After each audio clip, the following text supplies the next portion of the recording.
মাইলস্টোনে ঘটে যাওয়া বিমান দুর্ঘটনায় মৃত্যু প্রতিদিন কেড়ে নিচ্ছে এক একটি প্রাণ, যা শুধু সংখ্যা নয়, হারিয়ে যাচ্ছে এক একটি স্বপ্ন।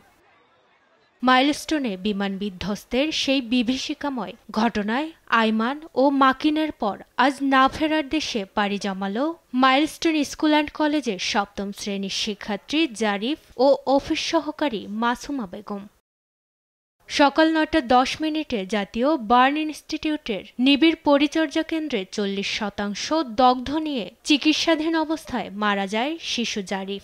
এর ঘণ্টাখানেক পরেই মৃত্যুর কোলে ঢলে পড়ে মাইলস্টোন স্কুল অ্যান্ড কলেজের অফিস সহকারী মাসুমা বেগম।